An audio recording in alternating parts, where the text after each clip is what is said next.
dan betapa terkejutnya dia saat melihat ada sosok pocong tepat di depan wajahnya. Pocong itu sangat mengerikan. Wajahnya busuk, dipenuhi nanah. Dan tidak itu saja, kain kafannya kotor dan dekil, membuat penampilan pocong itu semakin menakutkan.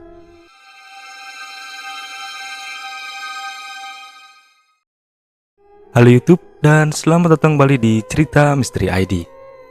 Ayo, siapa di sini yang suka makan bakso? Gue yakin rata-rata orang Indonesia pasti suka makan jajanan bakso. Nah, di kisah mistis pesugihan kali ini akan menceritakan tukang bakso yang melakukan pesugihan pocong, di mana setiap mangkok bakso yang dia jual ada air liur pocong yang akan menambah keenakan bakso itu sendiri. Dan cerita misteri pun dimulai.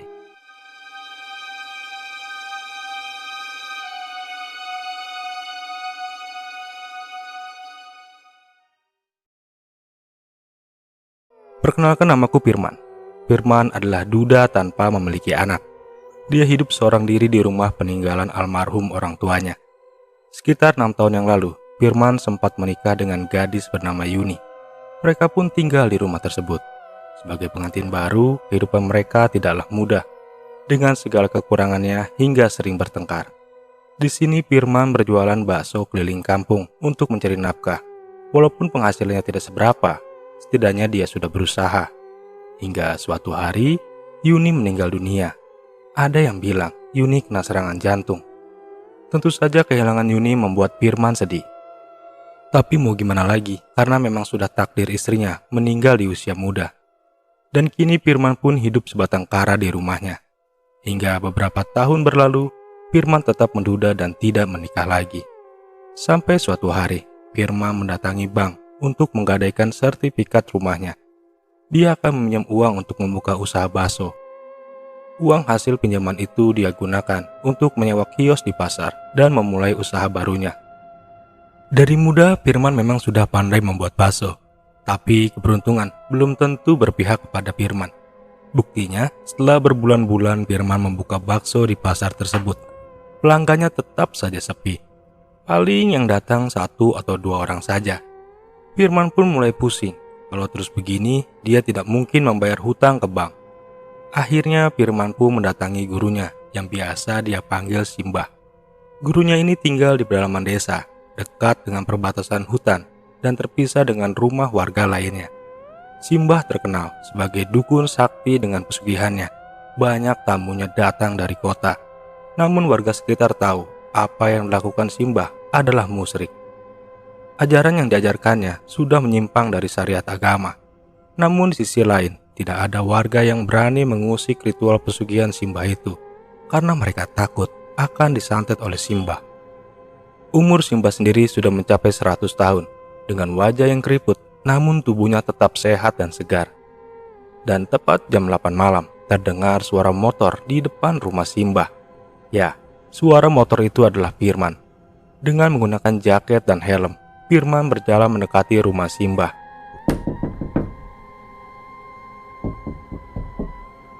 "Mbah, ini aku Firman," sambil melihat ke jendela rumah yang sudah buram. Rumah Simbah memang berbentuk panggung, tidak menggunakan listrik, hanya lampu tempel dari sumbu api sebagai penerangannya. Kemudian terdengar langkah kaki dari dalam rumah. Gagang pintu pun berputar, pertanda ada orang yang membukakan pintu. "Oh, kamu Man. Lama sekali kamu tidak kesini," kata Simbah sambil tersenyum. "Iya Mbah, maaf saya sibuk berjualan di pasar. Mbah gimana kabarnya?" Firman mendekat sambil menyambut lengan Simbah untuk disalami. "Aku sehat Man." "Ya sudah, ayo kita masuk," kata Mbah menjawab pertanyaan Firman tadi. Firman pun masuk dalam rumah panggung itu. Di ruang tamu tidak ada perabotan sama sekali. Ruangan itu kosong melompong. Hanya ada foto hitam putih yang sudah buram, menempel di dinding bilik bambu. Tidak jelas siapa sosok yang ada di dalam foto tersebut. "Gimana usahamu Man? Apakah lancar?" tanya Simbah. "Nah, itu dia masalahnya Mbah. Saya sekarang punya usaha baru, tapi lagi sepi Mbah. Jadi maksud kedatangan saya ini meminta pesugihan kepada Simbah," jawab Firman. "Oh, bisa kok." Simbah pun menganggukkan kepala. tanda bahwa dia mampu memberikan pesugihan untuk Firman. "Kamu usaha apa sekarang?" tanya Simbah. "Saya jualan bakso, Mbah." "Kalau bakso cocoknya pakai pesugihan pocong. Kamu mau?" tanya Simbah. "Saya mau melakukan apa aja, Mbah, asal tumbangnya jangan nyawa saya sendiri." "Oh tidak kok, tapi syaratnya kamu harus punya istri dulu," kata Simbah. Firman kaget dengan syaratnya untuk menikah. "Iya, kamu harus nikah. Nanti tali pocongnya harus diikat di pinggang istrimu. Dan jangan sampai dilepas," terang Simbah. Firman diam sejenak. Dia sedang berpikir siapa wanita yang bisa diajak menikah. Dan tiba-tiba terlintas sebuah nama di kepalanya. Ya, si Indri. Dia kan janda yang tahun lalu ditinggal mati suaminya. Kebetulan dia juga tetangga Firman. Dan Firman juga tahu betul kalau Indri suka kepadanya. Hal itu terlihat jelas dari sikap Indri setiap bertemu dengannya. Indri selalu memberikan makanan dan perhatian kecil setiap bertemu. "Baiklah, Mbah, besok saya akan ke rumah Indri dan langsung melamarnya." "Selain harus memiliki istri, ada syarat lain nggak, Mbah?" tanya Firman. "Masih ada, Man. Kamu harus bertapa di gua pocong. Kau harus mampu memikat salah satu pocong yang ada di gua itu. Dan nantinya akan dijadikan alat pesugihan," jawab Simbah. "Baik, Mbah." Firman seakan tidak takut dengan syarat itu. Firman memang sejak muda sudah terbiasa dengan hal-hal mistis. Malam itu, Firman dibawa ke tengah hutan. Mereka berjalan sambil membawa obor sebagai penerangan. Jalan setapak menjadi jalan satu-satunya jalur menuju gua pocong. Jaraknya memang tidak terlalu jauh dari rumah Simbah. Gua itu disebut gua pocong karena memang sarang dari para pocong. Tidak sedikit warga melihat puluhan, bahkan ratusan pocong di dalam gua itu. Tibanya di bibir gua, Firman diminta melepas semua bajunya. Dia harus telanjang bulat selama bertapa di sana. Firman pun menuruti perintah Simbah. Dia pun melepaskan semua pakaiannya. Hawa dingin menusuk kulit Firman. Dia pun menggigil kedinginan. Namun dia harus tetap melakukan pertapaan itu demi memenuhi syarat pesugihan. Firman masuk dalam gua yang lembab dan dingin tersebut. Dia duduk di sebuah batu besar. Sementara Simbah pulang meninggalkan Firman seorang diri. Di malam pertama di gua itu, Firman langsung mengalami gangguan aneh. Tiba-tiba saja dia mencium bau busuk dan sangat menyengat. Entah dari mana datangnya bau itu. Firman tidak dapat berkutik. Dia harus tetap fokus bertapa di sana. Sekitar beberapa menit kemudian, Firman seperti merasakan ada seseorang melintas di hadapannya. Dia juga mendengar suara-suara aneh, seperti orang yang sedang berteriak kesakitan. Juga mendengar hembusan napas seseorang di hadapan mukanya. Karena penasaran, Firman perlahan membuka matanya. Dan betapa terkejutnya dia saat melihat ada sosok pocong tepat di depan wajahnya. Pocong itu sangat mengerikan. Wajahnya busuk, dipenuhi nanah. Dan tidak itu saja, kain kafannya kotor dan dekil, membuat penampilan pocong itu semakin menakutkan. Firman tetap tenang dan coba mengendalikan diri. Dia pun kembali menutup mata dan fokus bertapa. Hingga keesokan harinya, Simbah datang untuk menjemput Firman. "Keluarlah, Nak," kata Simbah. Firman pun keluar. Simbah dengan kesaktiannya, dia melihat ada sosok pocong yang mengikuti Firman dari belakang. "Baguslah," ucap Simbah.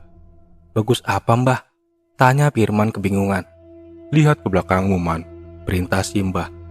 Firman pun menoleh ke belakang. Dia melihat ada sosok pocong yang mengikutinya. "Pocong itu hanya bisa dilihat olehku dan kamu sebagai tuannya. Orang-orang biasa tidak akan bisa melihat pocong tersebut," ucap Simbah. Simbah pun melangkah mendekati Firman, tepat di depan pocong tersebut. Kemudian Simbah membacakan mantra-mantra. Dia pun melepaskan tali pocong tepat di bagian pinggangnya, lalu menyerahkan tali itu kepada Firman.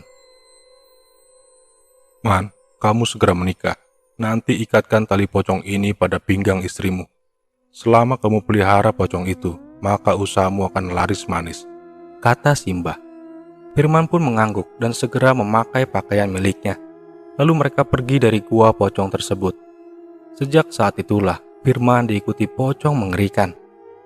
Selang beberapa hari, Firman langsung melamar Indri untuk menjadi istrinya. Indri pun senang bisa dinikahi Firman, karena memang dia memiliki rasa pada Firman. Di malam pertama pernikahan, Firman langsung meminta istrinya untuk mengenakan tali putih di pinggangnya. "Ini buat apa, Mas?" tanya Indri. "Tali ini untuk keselamatan dan keberuntungan. Pakai saja, jangan banyak tanya," ucap Firman. Istrinya Indri tidak berani membantah dan mengenakan tali pocong itu di pinggangnya. Selang seminggu, usaha Firman mulai laris. Banyak pembeli di kedai bakso miliknya. Biasanya hanya ada 1 atau 2 orang pembeli. Sekarang Firman bisa menjual ratusan porsi setiap harinya. Mereka seperti ketagihan memakan dagangan bakso milik Firman. Rasanya sangat nikmat, bahkan mereka terus membicarakan keenakan bakso di kedai milik Firman itu. Makin lama, pembeli semakin ramai hingga membuat Firman kewalahan melayani serbuan pembeli. Mereka tidak tahu kalau di kedai bakso itu ada sosok pocong yang selalu meludahi kuah bakso agar rasanya enak dan membuat pembeli ketagihan. Saking ramainya, Firman harus merekrut karyawan baru untuk membantunya. Firman sangat senang karena usahanya semakin maju. Singkat cerita, beberapa bulan setelah usaha kedai baksonya semakin sukses, tiba-tiba ada musibah menimpa istrinya Firman. Malam itu, sehabis maghrib, Indri yang sedang datang bulan berniat mandi setelah maghrib. Setelah membuka pakaian, Indri berpikir untuk membuka tali putih yang selama ini terikat di pinggangnya. Dia bermaksud mencuci tali tersebut, lalu setelah bersih dikenakannya kembali. Namun setelah dia melepas ikatan tali itu, tiba-tiba saja ada pocong yang berdiri di hadapannya. Indri kaget karena dia melihat pocong itu di depan cermin. Tak lama setelah melihat pocong itu, Indri pun langsung jatuh dan sakit hingga berhari-hari. Bahkan sakitnya itu semakin parah, tubuhnya panas dan menggigil tidak karuan. Kemudian dia bermimpi menyebut-nyebut nama pocong. Firman yang melihat itu langsung menemui gurunya untuk bertanya penyakit yang dialami oleh istrinya. Simbah pun memberitahu Firman kalau pocong itu marah karena istrinya sempat membuka tali di pinggangnya. "Dia akan mati, Man, karena melanggar pantangan itu," ucap Simbah. Firman tidak kaget saat mendengar ucapan gurunya itu. Lagi pula, Firman tidak mencintai istrinya itu. Firman malah khawatir dengan pesugihannya. "Lalu apa yang akan terjadi setelah itu, Mbah?" tanya Firman ketakutan. "Kau harus cari istri lagi sebelum malam 1 suro atau 3 hari dari sekarang. Kalau tidak, pocong itu akan menjadikanmu tumbal," terang Simbah. Firman ketakutan ketika mendengar ada ancaman pocong itu akan menjadikannya tumbal. Hal itu membuat Firman panik dan bergegas pulang. Di perjalanan pulang, Firman sempat membeli racun. Entah untuk apa dia membelinya. Padahal di rumahnya itu tidak banyak tikus. Setibanya di rumah, Firman langsung menyuguhkan minuman untuk istrinya. "Istriku, minumlah. Ini obat biar kamu cepat sembuh," kata Firman. Di sini Indri masih merintih kesakitan. Wajahnya pucat dengan rambut yang acak-acakan. "Obat apa ini, Mas?" tanya Indri kepada Firman. "Sudah, kamu minum saja biar kamu cepat sembuh. Setelah minum obat ini, kamu tidak akan merasa sakit lagi," ucap Firman kepada istrinya. Indri pun meminum air itu dan kemudian kembali tidur di atas ranjangnya.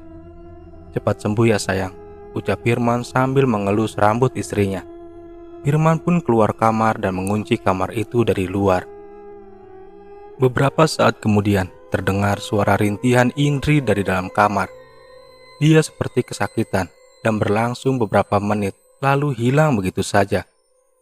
Di sini Firman kembali membuka pintu kamar dan melihat istrinya sudah mati terkapar dengan mata yang melotot dan mulut mengeluarkan busa. Firman lalu membersihkan busa dari mulut istrinya dan coba menutup matanya agar tidak melotot. Kemudian Firman menjerit sambil menangis. Dia meminta warga untuk menolong istrinya di rumah. "Ada apa, Mas Firman?" tanya salah satu warga. Dengan cepat warga berdatangan ke rumah Firman. "Istri saya, Pak. Istri saya meninggal, Pak," ucap Firman. "Innalillahi wa innalillahi roji'un," jawab warga yang mendengarnya. Keesokan harinya, jenazah Indri dimakamkan. Dan tak lama setelah itu, Firman langsung mencari istri baru sebagai pengganti Indri. Tapi sialnya, tidak ada yang mau menikah dengannya. Karena banyak gosip yang mengatakan, jika ada wanita yang menikah dengannya, pasti akan mati. Buktinya, sudah 2 istrinya mati mendadak setelah tak lama menikah dengan Firman. Hingga akhirnya malam 1 suro pun tiba. Namun Firman masih belum menemukan wanita yang mau menikah dengannya.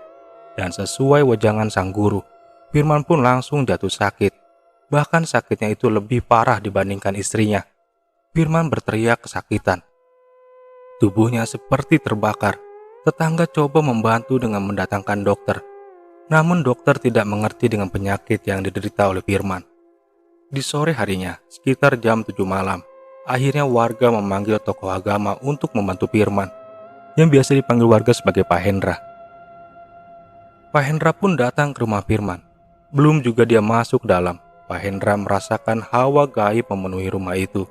"Man, sebenarnya apa yang telah kamu lakukan?" tanya Pak Hendra kepada Firman. Firman seakan tidak mau berkata jujur dan memilih untuk diam. "Jujur saja, Man, ini demi kesembuhan kamu," minta Pak Hendra kepada Firman.